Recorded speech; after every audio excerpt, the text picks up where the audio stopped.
Bonjour à tous et à tous, ici Pharo Sadius, il est 6h du matin.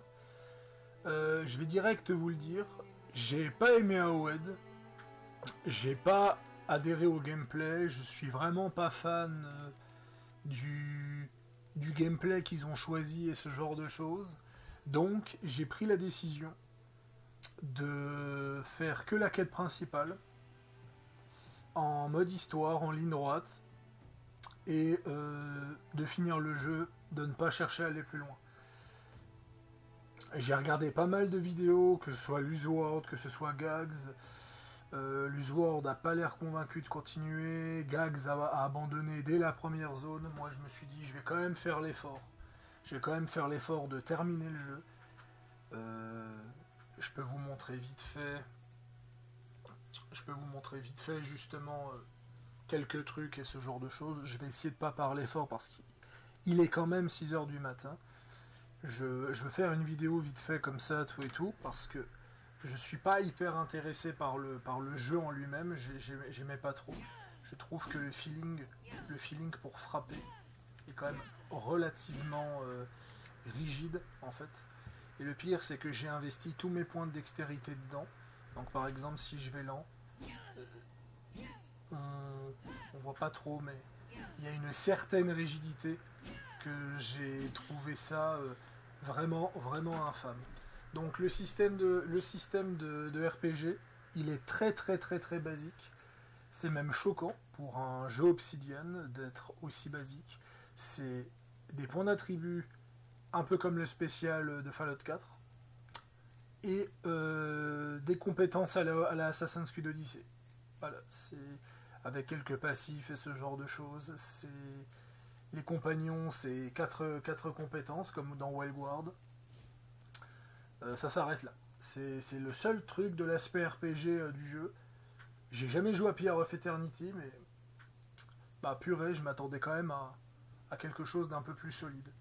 Au niveau du système de loot, bah c'est un système de couleurs, donc en fait littéralement, il n'y a pas de niveau, il y a pas de niveau, de ce que j'ai vu, il n'y a pas de bonus, je crois qu'il y a des enchantements, mais ça s'arrête là. Donc en tout, c'est littéralement, c'est le code couleur, Borderland, hein, le code couleur Diablo. Par exemple, cette épée là, c'est une grande épée. Ça veut dire que toutes les épées à deux mains que j'ai lootées, c'est sauf celle-là parce qu'elle avait un skin unique, parce que c'était l'épée d'un boss. Mais sinon, toutes les armes, hein, chaque fois que je lootais une arme, c'était toujours le même skin. Donc c'est très pauvre en termes d'équipement. Et ce genre de choses, c'était pas ouf, c'était vraiment pas terrible. Le doublage anglais est assez moyen, sauf Kai, parce qu'il est doublé par le doubleur de Garrus de Mass Effect. Donc c'est relativement sympa. Ce que je pourrais dire d'autre par rapport à cela, donc le système, tout ce que vous allez looter, hein, le 90% de ce que vous allez looter, le 90% si vous préférez, ça va être des compos de craft pour améliorer l'équipement. Moi je l'ai pas, vu que j'ai joué en mode histoire, en fait j'ai juste récupéré le loot que je récupérais dans mon aventure et ce genre de choses. C'est absolument tout. J'ai pas cherché plus loin, on va dire. Le système origine qui vous permet de donner des dialogues influencera juste des dialogues dans le lore comme dans Cyberpunk. Et vous avez 1 à 2 choix par région. Il y a 4 régions. Vous avez 1 à 2 choix qui influencent la fin. Voilà. Et la fin qui se laisse un peu plus de choix. Donc je dirais que c'est quand même un peu plus RPG que Wildward. Mais l'épilogue est bien fourni. Ça, pour le coup, si on compare à Kingdom Come, qui n'en a pas, vu que c'est juste quelques dialogues de fin, il est bien fourni, mais sans musique, sans rien, c'est très maigre. Les combats sont... J'ai pas du tout aimé le système de combat, certains vont l'adorer, et ce genre de choses, parce que certains le trouvent dynamique et autres. Je sens qu'ils ont fait un effort là-dessus. Il y a pas mal de combinaisons possibles, mais moi perso, je trouve qu'on s'emmerde vite. Parce que les ennemis, c'est des squelettes, des plantes, des hommes lézards, des araignées, et je crois que c'est à peu près tout. C'est hyper fade. C'est hyper fade, je crois que c'est le RPG avec le roster le plus pauvre que j'ai vu de ma vie. Voilà, clairement, ce n'est pas un RPG pour moi. C'est un, ouais, on est dans le format light RPG, un peu le format que Cyberpunk a lancé en 2020, où on se concentre sur le gameplay au lieu de l'aspect RPG et autres, mais même Cyberpunk faisait largement mieux là-dessus. Là, c'est très très décevant. C'est très très décevant. Je pense que j'en attendais rien, mais ça m'a fait comprendre une leçon maintenant. Si j'avais su, si je m'étais amusé à regarder des vidéos de gameplay, je me suis dit mais non, Obsidian fait du bon taf, pas besoin. Si j'aurais maté des vidéos de gameplay, je pense que j'aurais pas acheté le jeu. Et honnêtement, quand j'ai passé la première heure, j'ai hésité à me faire rembourser. J'ai tellement pas aimé le feeling du gameplay que j'ai hésité à me faire rembourser. J'ai été regarder un peu sur internet et autres, apparemment les quêtes secondaires c'est majoritairement du FedEx. Je voulais vraiment clôturer cette histoire et ce genre de choses. Clôturer cette histoire, passer à autre chose, c'est décevant. C'est relativement navrant. Les compagnons sont sympas sans plus. En fait, tout est sympa sans plus si on devrait résumer ce jeu. L'exploration est sympa sans plus, mais vu que c'est 90% du matériel de craft, on s'en fiche.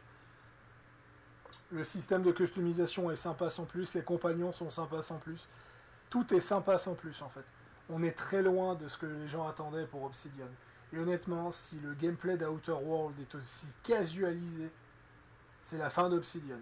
Vraiment, je vais en profiter de ces dernières minutes pour dire que AOED, c'est le Skyrim d'Obsidian. Ce n'est pas un Elder Scroll. Il n'a rien d'un Elder Scroll. Les villes sont statiques. On ne peut tuer personne, il n'y a pas de système de criminalité. C'est rien, c'est fade. C'est relativement fade et ce genre de choses. Le jeu finalement qui s'y rapproche, c'est Cyberpunk, parce que c'est aussi un jeu à la première personne, où on ne peut pas tuer les personnages importants et ce genre de choses, où le système de criminalité est pas très poussé, mais c'est des projets que tu as quand même fait des efforts pour tenter d'en incorporer un. Là, il n'y a rien. C'est du bas de gamme de chez bas de gamme, on dirait une commande de Microsoft ou je ne sais quoi. Et c'est un triple A, ça. C'est un triple A. Franchement, je suis désolé, mais c'est décevant. C'est pour ça que j'ai vite fait cette vidéo-là avant d'aller me coucher, parce que je veux pas tergiverser plus. Ça m'a coûté 100 balles. Ben ouais, bah ça fait mal au derche, quoi. Franchement, j'ai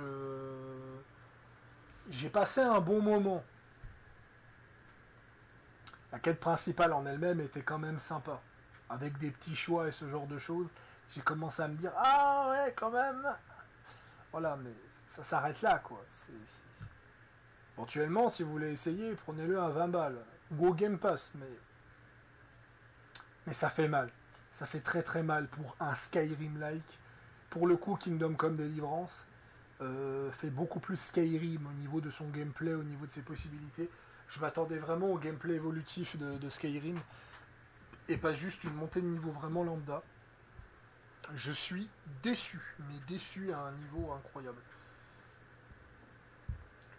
Quand j'ai découvert que la ville était statique et morte, quand j'ai découvert que dans les trois quarts des coffres on lootait des ressources, quand j'ai pas du tout aimé le gameplay, je me suis dit on va tracer, on va voir si on finit le jeu ce soir, vu que le jeu est pas long. Voilà, c'est fait, je l'ai fini en 8h30, 9h à peu près. Voilà, donc belle durée de vie, à peu près, il dure à peu près 30 heures le jeu. Donc si vous prenez votre temps et que vous jouez en normal et que vous faites les quêtes secondaires, vous en avez pour 20-30 heures. Si vous faites le 100% du jeu, peut-être 50%, peut-être que je le referai, mais dans une autre période. Là, je suis juste déçu. Je suis déçu. Et vraiment, voilà.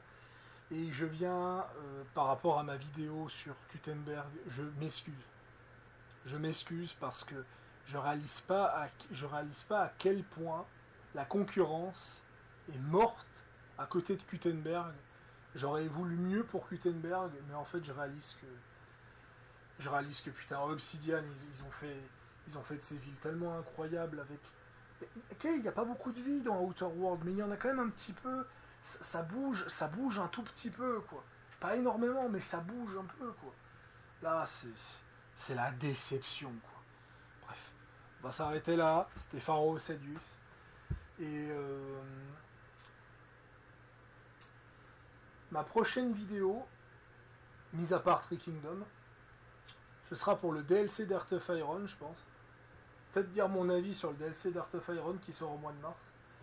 Mais ouais. Sinon, ce sera Assassin's Creed Shadow. Voilà. C'est vraiment. En ce qui est du côté wokiste, ça va. Il y a quelques.